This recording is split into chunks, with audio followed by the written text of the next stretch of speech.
c'est Wrestles Radio, spécial Catch-moi si tu peux, avec Vince. Bonsoir à toutes et à tous pour ce nouvel épisode de Catch-moi si tu peux.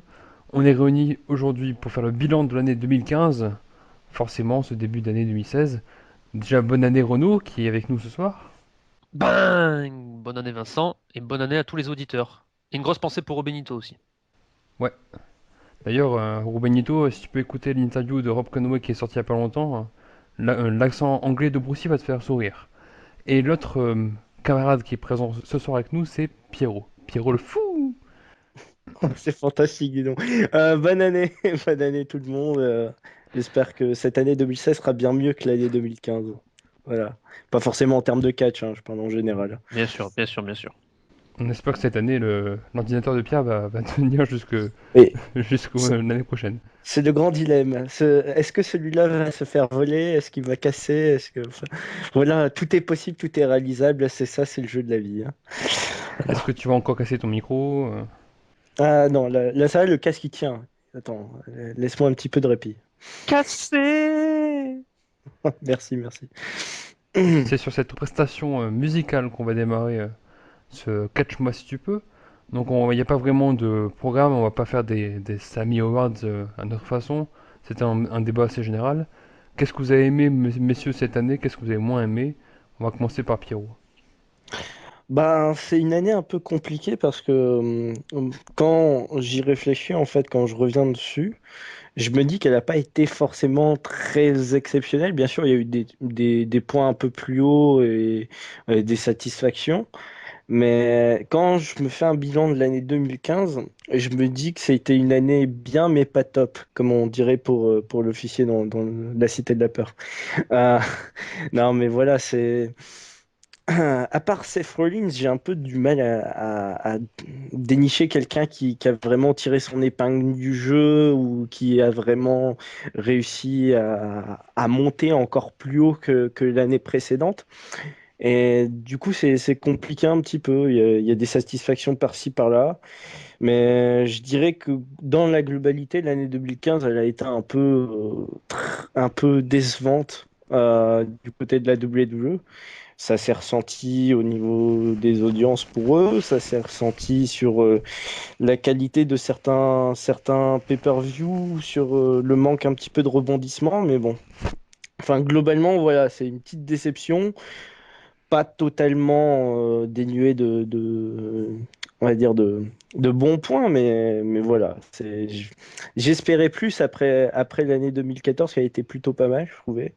Là, l'année 2015, elle manque un petit peu on va dire, d'énergie, quoi. Ça manque un peu de renouvellement, ça manque un petit peu de punch, quoi.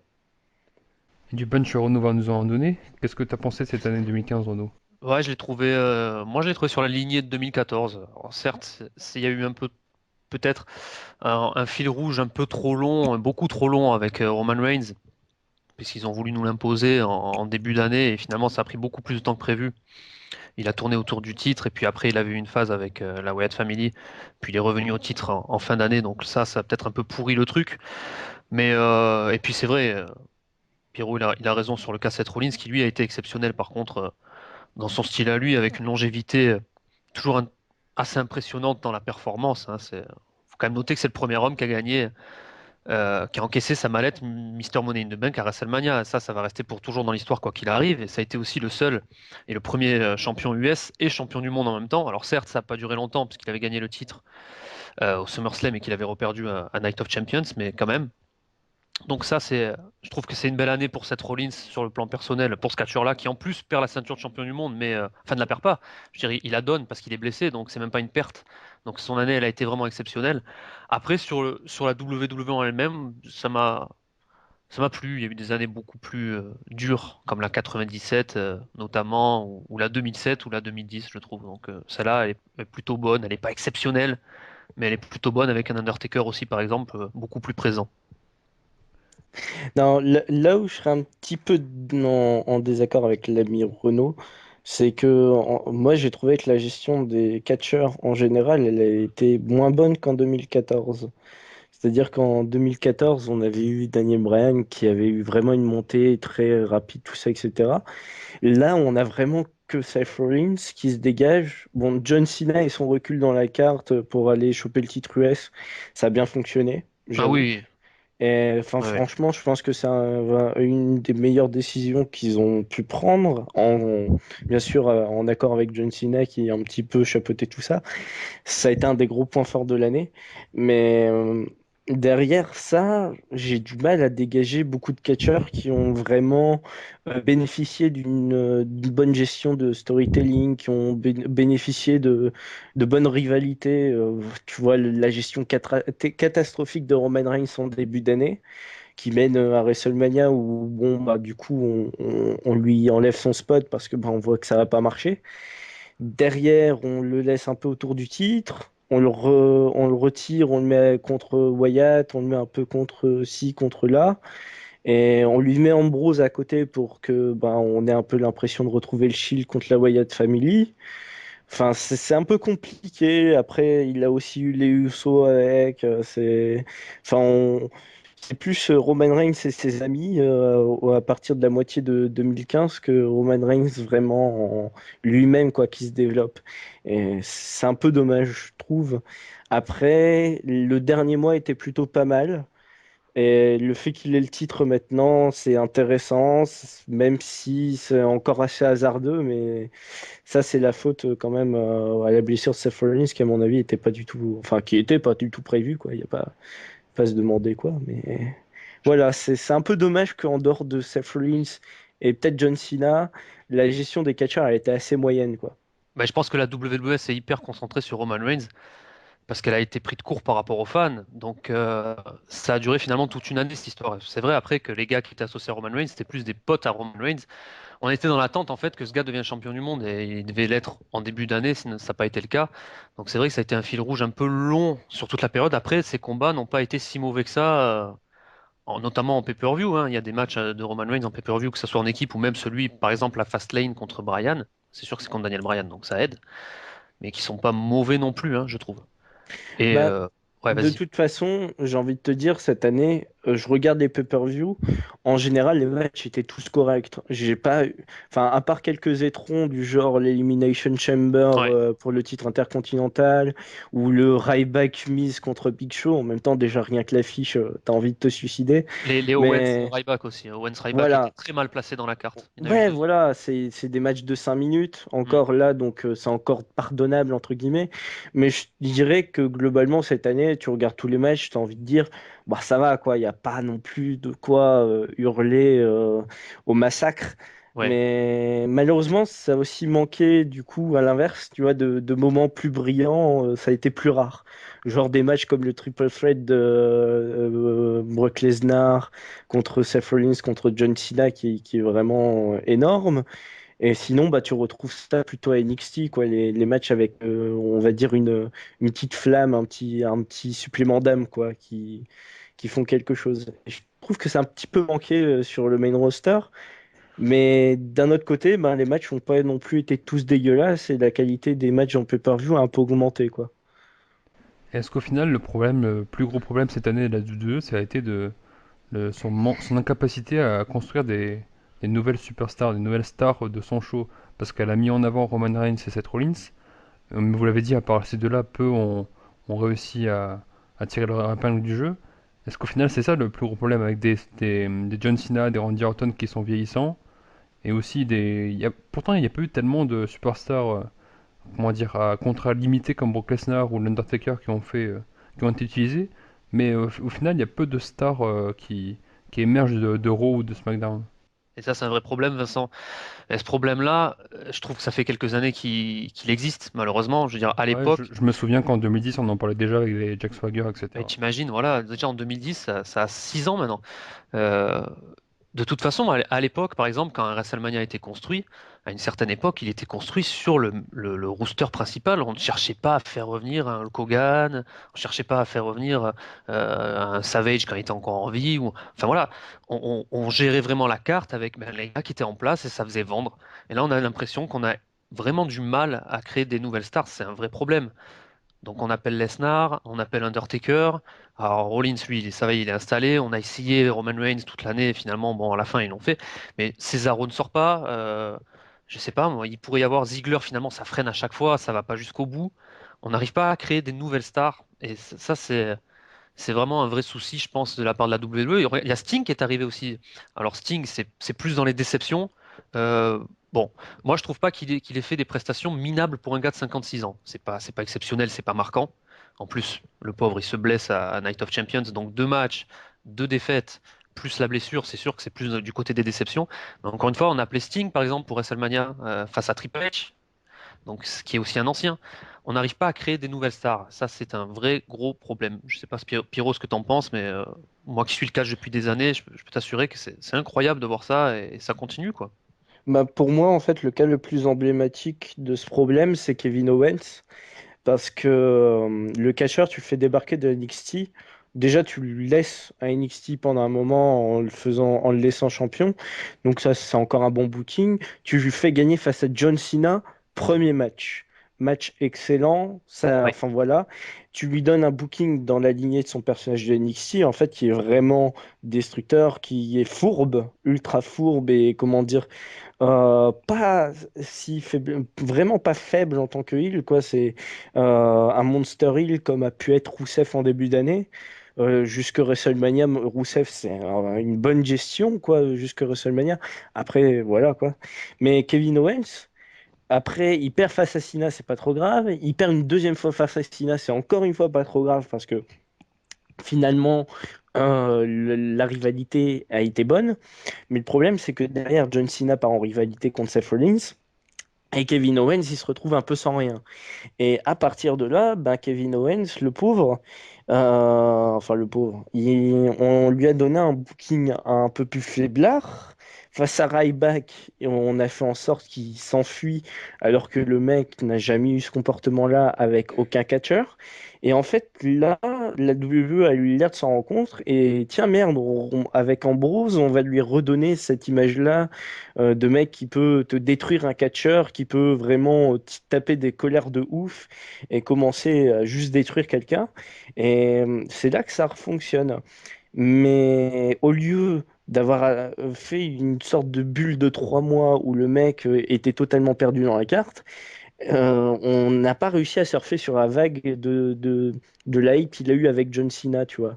Et je trouve que c'est un exemple typique de ce que la WWE arrive pas à faire, c'est quand elle décide de lancer quelqu'un, elle n'arrive pas à aller jusqu'au bout, elle n'arrive pas à retrouver des rivalités pour faire en sorte d'installer le personnage sur la longueur. Rousseff, ça marchait jusque WrestleMania, mais après, ils l'ont totalement abandonné, quoi. Il s'est blessé un petit peu, et à Oui. son retour, voilà. Et là, il se retrouve à la fin d'année avec League of Nations, en étant dans une position de sbire total. Et enfin, quoi, il a eu quoi? Une rivalité face à Ryback sur la fin d'année? Ouais, Enfin, Swagger aussi. c'est vachement triste. C'est clair. Et enfin, c'est ça qui est dommage, tu vois. On place des nouvelles personnes mais sur la durée, on n'arrive pas à en faire quelque chose. Je suis totalement d'accord, hein. C'est un problème et la WWE va continuer avec ce problème-là. Donc, quand il y a une baisse de ratings, eh bien, elle appelle les anciens ou elle essaie, elle fait même revenir Monsieur McMahon, par exemple, à la télévision. Enfin, tu sens qu'on va toujours chercher les anciens de l'ère Attitude ou même d'une époque encore plus vieille pour essayer de remonter les codes d'écoute. Et les superstars se créent pas, les nouvelles stars ne sont pas là. Donc, ça, c'est un vrai problème. Et puis, comme tu disais aussi, hein, John Cena a vieilli. Il est plus là, il est plus là, il était plus là ces derniers temps. Et il est hyper controversé, mine de rien. Randy Orton, il intéresse plus grand monde, hein, je veux pas être méchant, mais enfin voilà, Ah, surtout là, il a une grosse blessure. il a une grosse blessure, ouais. Donc lui, ses problèmes d'épaule, c'est récurrent depuis maintenant l'année C'est 2005. vraiment probable qu'il arrête sa carrière. Enfin, Donc pour moi, ouais. hein. À mon avis, il va arrêter sa carrière ou sinon il sera au moins absent de 2016. À mon Après, avis. ce que j'ai bien aimé, par contre, c'est sur un autre sujet, mais ce que j'ai bien aimé, c'est comment la WWE a construit cette année son SummerSlam. Parce que depuis 2 3 ans, pas plus. Et elle annonce ce show comme le WrestleMania de l'été, quoi, en quelque sorte. Alors SummerSlam, ça a toujours été un énorme show, et on a toujours su, les fans de catch, que c'était le deuxième show le plus important, mais il n'était jamais appelé comme le deuxième WrestleMania. C'était pas le WrestleMania de l'été, c'était SummerSlam. Là, c'est SummerSlam, le deuxième WrestleMania, le show de l'été, et c'est vrai que je trouve ils sont rapprochés au maximum de ce qu'on à WrestleMania. Le show a duré 4 heures. Ils ont fait un énorme boulot. Ils sont allés du côté de Brooklyn où le public est super chaud. Ils ont appelé des célébrités comme Jon Stewart ou Stéphane Hamel, le gars de Arrow. Euh, Taker était revenu pour affronter Lesnar à la revanche de WrestleMania 30. Donc je sais pas vous ce que vous avez pensé par rapport au SummerSlam, mais j'ai trouvé que c'était vraiment un show très très proche de WrestleMania cette année. Ouais, le build est excellent, hein, ça, enfin, c'est surtout qu'en fait, Avec SummerSlam, un winner take all aussi, excuse-moi Pierre, mais il y avait le winner ouais, take all ouais, aussi dans la carte. entre Seth Rollins et puis John Cena qui se termine un peu en autre boudin, mais voilà. Comment dire? Moi, ce que j'avais reproché au SummerSlam de ces dernières années, c'est d'avoir un développement assez tardif. Ça a toujours été un peu le cas sur certains matchs, mais les gros matchs ont eu globalement une bonne, comment dire, un bon story, enfin, un bon build, quoi. Ils sont arrivés construits. On n'a pas senti que c'était fait à la dernière minute, globalement. Et c'est ça qui me faisait plaisir parce que SummerSlam, j'avais vraiment l'impression qu'ils oubliaient un petit peu de préparer ça. Ils avaient le Money in the Bank un peu avant à chaque fois et du coup c'était un peu bizarre. Mais du coup là cette année ça s'est plutôt bien présenté. Il n'y a pas eu de blessure aussi parce qu'il me semble que Daniel Bryan se blesse juste avant SummerSlam l'année dernière. Euh, j'ai dit une bêtise, non? C'est après Extreme Rules, non? L'année Daniel dernière, Bryan, ouais, c'est après Extreme Rules l'année dernière. ouais, mais par contre ils mettent un certain temps avant de lui retirer vraiment la ceinture. Et du coup ça handicape pas mal l'année, il me semble. Ouais. Oui, c'est vrai.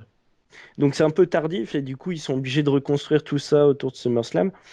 Là, on a eu le même défaut au Survivor Series, encore pire parce que ça se déroule 2 semaines juste avant le début du show et du Et coup ouais. la construction est totalement foirée et on se retrouve avec un pay-per-view malheureusement voilà, qui est d'une qualité vraiment assez pauvre pour un pay-per-view de cette envergure et c'est vraiment dommage quoi. Et bon, là cette année, ouais, c'est vrai que SummerSlam c'est une satisfaction. Comme WrestleMania, j'ai envie de dire, dans une moindre mesure que le 30, mais le 31 a très bien fonctionné dans les mêmes logiques. C'est-à-dire, comme tu disais, le rapatriement d'anciennes superstars, et en même temps l'événement de Seth Rollins qui là fait franchement du bien, comme l'événement de Daniel Bryan avait fait du bien au WrestleMania 30, quoi.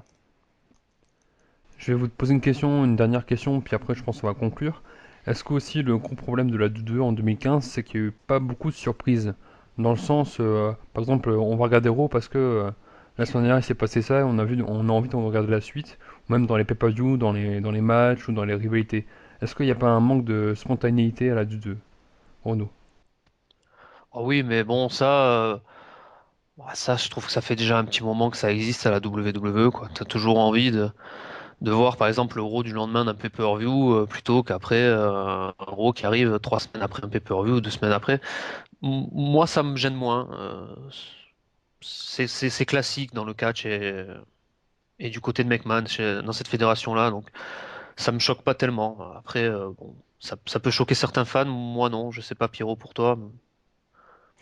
Ben non, c'est une construction assez classique, hein. Ouais, ouais. Enfin, on essaye de construire un petit peu les rivalités un peu plus sur la longueur. Et en même temps, vu qu'il y a un pay-per-view tous les mois, il faut essayer un petit peu de renouveler. Et malheureusement, je dirais aussi, les storylines se ressemblent pas mal. On pense, enfin, jusque WrestleMania et sa défaite, Roman Reigns, c'est quand même la même ascension que Daniel Bryan dans l'idée, dans ce que veut faire la WWE. Mais bon, les fans n'ont pas réagi pareil. Le coup du Survivor Series, c'est la même chose que SummerSlam pour Daniel Bryan. Du coup, enfin, c'est, comment dire, on nous resserre des trucs qui ont été très récemment faits, et du coup, ça passe moyen, je trouve. La storyline de l'autorité, ça remonte aussi, ça, hein. Ça Ouais, fait quoi? Ça fait voilà. 2 ans qu'on l'a. Ouais, ça manque un petit peu de renouveau au niveau des têtes d'affiche, comment dire, enfin, ouais, autoritaires. Et c'est un peu dommage. Et en même temps, ça fait un peu partie du truc parce que ben, c'est 52 semaines par an, faut faire des rows 52 fois. Et forcément, dans un truc aussi, comment dire, aussi fréquent, c'est difficile d'insuffler de la nouveauté tout le temps. Après, bon, c'est sûr que ça a pas été fantastique tout le temps, hein. Je dirais qu'en début d'année, ce qui fait vraiment l'héros, quoi, c'est vraiment l'Open Challenge pour le titre des États-Unis. Et après ça, c'est l'avènement de The New Day. Oh, WWE Universe! Don't you dare be sour! Clap for your tag champs and feel the power! Je pense que c'est les deux raisons qui ont fait regarder Raw sur cette année, quoi. Des super matchs entre John Cena et un tas de jeunes talents, et de l'autre côté, un groupe qui est hyper divertissant et qui fait des segments de ouf, quoi. Donc bon. Et en dehors de ça, c'est plus compliqué. Avant de se dire au revoir, je vais vous demander une chose, messieurs. Pour vous, dans 10 ans, qu'est-ce qu'on va retenir de l'année de 2015? Alors, on va essayer de faire très court, hein, pour pas durer une demi-heure sur ce podcast. Renaud. Seth Rollins. Seth Rollins. La même chose, parce que voilà, il a été énorme cette année. Mm. Et bon. Après, juste un petit truc sur Raw, la longueur des titres maintenant, le fait qu'il n'y a plus qu'un titre mondial, c'est aussi ça qui manque un peu parce que, comment dire, avant tu avais du renouvellement très souvent et c'était critiqué parce que c'était normal. Et là, tu vois l'exemple de Seth Rollins, il est là parce que ben, le mec a tenu la ceinture de WrestleMania jusque Survivor Series presque. Et je pense qu'il l'aurait tenu jusqu'au moins le prochain WrestleMania. Je pense qu'il aurait fait un an, voire plus. Mm. Ça aurait dépendu de beaucoup de choses, mais je pense que la rivalité avec Roman Reigns, il voulait la mettre jusqu'au WrestleMania. Et du coup, tu vois aussi ça, c'est-à-dire que ça manque un petit peu de relancement. Mais ouais, mais 2016, ouais, c'est l'année de Seth Rollins. 2015. 2015, pardon. Mais 2016 aussi, bientôt. Une fois qu'il sera revenu, tout ira bien. Voilà. Et Bon, à mon puis, avis, il sera tard, mais bon. il y a quelques sources d'espoir avec notamment un show SmackDown qui passe sur la même chaîne que Raw, donc il va y avoir un renouvellement, je pense, du côté SmackDown et une volonté d'inscrire le show dans l'histoire de la chaîne, donc C'est un des grands enjeux En de cette live, année, SmackDown? c'est SmackDown. Ouais. c'est possible. Jerry Lawler a dit que c'était possible, mais pour l'instant, en tout cas, ça arrive sur USA Network. Il y a même un nouveau commentateur qui arrive Oui. du monde de MMA, je crois. SmackDown, ça va être un des enjeux pour la WWE parce qu'il faut relancer l'intérêt du show. Parce que bon, voilà, moi j'ai dû regarder SmackDown 2, 3 fois cette année ou quelques matchs, mais jamais le show en entier, quoi. Parce que bon, globalement, il se passe rien de plus que Raw. Si tu regardes un show en entier, tu as 20 à 30 minutes qui est consacré à une rediffusion d'un segment de Raw. Au bout d'un moment, faut assumer le fait que le show n'est plus d'intérêt depuis la fin des brands, quoi. C'est depuis qu'ils ont réuni tout le roster, ils n'arrivent pas à donner un intérêt à SmackDown parce que ben, les têtes d'affiche ne veulent pas y aller tout le temps, quoi. C'est genre, on retrouve pas tout le temps John Cena, Seth Rollins y est pas tout le temps, enfin, t'as pas tout le temps champion. Souvent, on essaye du coup de faire un truc autour du titre intercontinental pour donner du temps aux ceintures secondaires. Et c'est compliqué, donc faut relancer ce show, voir s'il a toujours un intérêt, et voilà. Je vois même Triple H qui à questionner l'intérêt des 3 heures d'Euro. Donc du coup, ça aussi, ça va être un des autres enjeux, voir si on revient pas à la double case horaire de 2 heures, qui fait que du coup, on pourrait élargir les storylines sur 2 shows au lieu de faire tout en un show de 3 heures, quoi. Mais ça, c'est plus des problèmes d'ordre financier pour Vince McMahon, parce que forcément, 3 heures, c'est beaucoup plus de pub et beaucoup plus d'argent qui arrive dans les caisses de deux. Donc, je pense qu'on va conclure ce podcast. Bon, vous connaissez la liste des partenaires à force, hein, Voz Catch, le Monde du Catch, le Temple du Catch. On est sur Twitter, vous pouvez nous suivre à @Rassos Radio, sur Facebook Rassos Radio Parlons Catch. Alors évidemment les podcasts sont sur YouTube mais ils sont aussi sur iTunes, donc pour nous écouter à chaque fois, que ce soit sur les CMSTP ou sur les reviews de pay-per-view, vous pouvez vous abonner à la chaîne YouTube ou vous abonner aussi au podcast sur iTunes. Les prochains podcasts, Renaud, c'est quoi les prochains podcasts? Il y a le Vintage, Ouais, il y a le Royal Rumble. Vintage Royal Rumble, ouais. Mais avant ça, il y aura Rob Conway en interview, sous-titré l'interview. Il y a une interview sous-titrée de Rob Conway, ancien champion par équipe de la 2, mais aussi un Impact Wrestlers, puisqu'il y a, enfin cette semaine, donc demain, par rapport à la sortie du podcast CMSTP, il y aura un live de la TNA, donc on reviendra sur ce premier show de l'année pour la TNA, et aussi plein de surprises pour cette année 2016.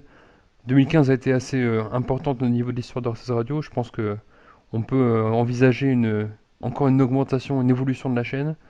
Et je pense qu'on peut souhaiter une bonne année 2016, n'est-ce pas, messieurs? Tout à fait, bonne année à tout le monde. Et j'espère qu'on va pouvoir rapatrier notre expert en Royal Rumble pour les prochains podcasts parce qu'on va en avoir besoin. Je serai là, t'inquiète pas. Alors je vous dis à bientôt, messieurs, et à la prochaine. À la prochaine. Salut les amis. Si tu ressens le power of the positivity du New Day, alors rejoins-nous sur SLS Radio.